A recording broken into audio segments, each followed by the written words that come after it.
Hello friends, अस्सलाम वालेकुम। सबसे पहले तमाम दोस्तों को मेरे YouTube चैनल सर इस्लान पीसी टिप्स में खुश आमदीद। आज की इस वीडियो के अंदर हम सीखने जा रहे हैं कि आपने माइक्रोसॉफ्ट वर्ड के अंदर किसी भी वर्ड को, किसी भी लाइन को या किसी भी पैराग्राफ को इटैलिक किस तरीके से बनाना है।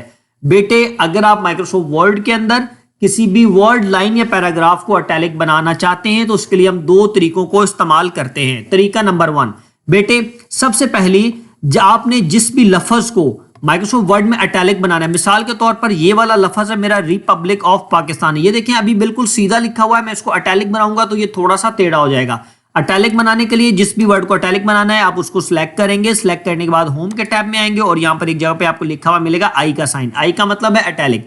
जैसे आप इसके ऊपर क्लिक करेंगे तो वो आप देखेंगे आपका टेक्स्ट थोड़ा सा टेढ़ा हो जाएगा। मैं इटैलिक से हटाता हूं तो सीधा हो गया। इटैलिक पे दोबारा से क्लिक करूंगा तो आपका वर्ड बेटे थोड़ा सा टेढ़ा हो गया। ये था तरीका नंबर 1। अब हम दूसरा तरीका सीखेंगे शॉर्टकट की के जरिए से।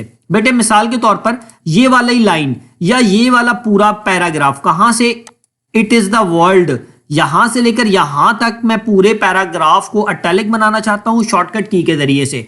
जो शॉर्टकट की है बेटा इटैलिक बनाने की वो मैंने नीचे लिख दी है। वो शॉर्टकट की है Ctrl+I।